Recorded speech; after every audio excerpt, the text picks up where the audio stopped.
Neste exemplo agora, iremos fazer uma série de operações básicas em um vetor.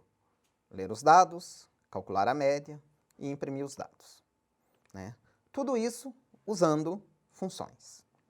Vamos lá então, ver como ficou. Nossa função principal recebe o tamanho do vetor, declara o vetor, usando aquele mecanismo de alocação que, como já explicamos, é um mecanismo de alocação na stack, portanto é um espaço limitado.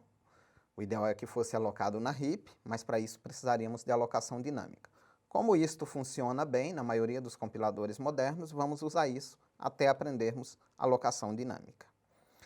Na sequência eu leio os dados do vetor, um por um, e eu criei aqui 3 funções de impressão, né, para imprimir os dados do vetor, em que eu passo o vetor e o tamanho. Percebam que eu passo o vetor sem colchetes, é apenas o nome da variável, e eu passo o tamanho naquela ideia de que eu estou fazendo funções que recebem um vetor qualquer de um tamanho qualquer. São 3 funções de impressão, que estão implementadas aqui. A primeira usando o while. Então, inicializo um contador, enquanto esse contador for menor que o tamanho, imprimo o elemento do vetor separado por um espaço e incremento o contador. Por fim, imprimo uma linha para pular a linha de um vetor para outra impressão.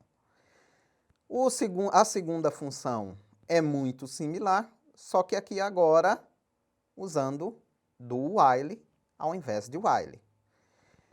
Percebam, né, que eu posso ter problemas aqui se eu quiser passar um vetor de tamanho 0, ou seja, ele vai tentar executar, sendo que não teria nada no vetor.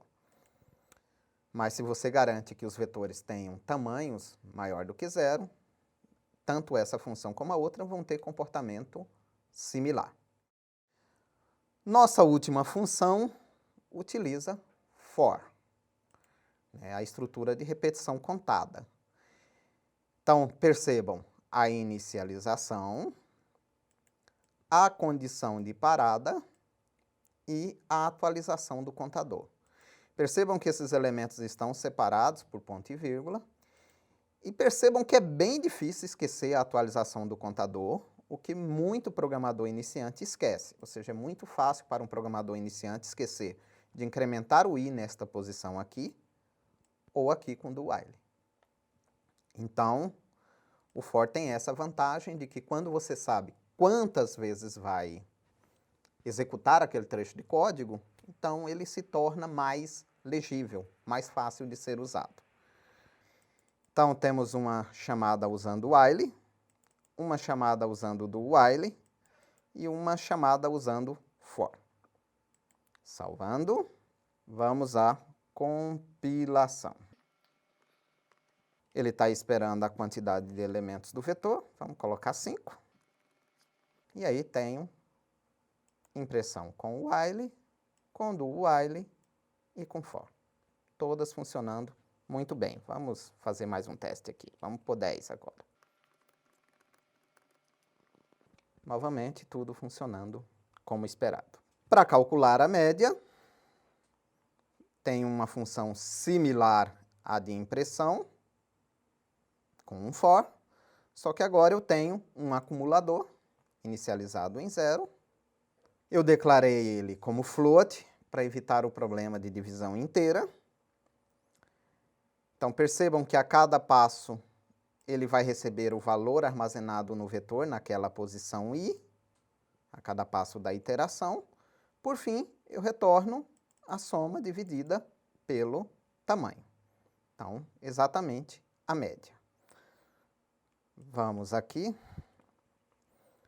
Para não imprimirmos tanto, vamos comentar essas 2 linhas. Salvando novamente. Vamos calcular no nosso vetor de tamanho 5. A impressão, usando for, e a média usando a função média. Percebam que a soma dos elementos dá 10, 10 dividido por 5, média 2. Vamos fazer um exemplo mais complicadinho. Vamos por 7 elementos e vamos colocar valores aleatórios. A impressão usando for, o cálculo da média, 9 mais 6, 15, deu exatamente 35, deu exato. Não intencionalmente. Vamos novamente, queremos um valor fracionário. Agora sim, um valor fracionário. Então, é isso. Implementem esse código, implementem esse exemplo, façam modificações, experimentem, testem para poder treinar que isso aqui treinar o uso de vetores, porque essas funções elas fazem o uso básico de vetor. Então, você vai precisar dominar esse conhecimento, né, dominar essa técnica para poder fazer coisas mais elaboradas com vetores, como, por exemplo, ordenação ou busca. É isso. Aguardo vocês no nosso próximo exemplo.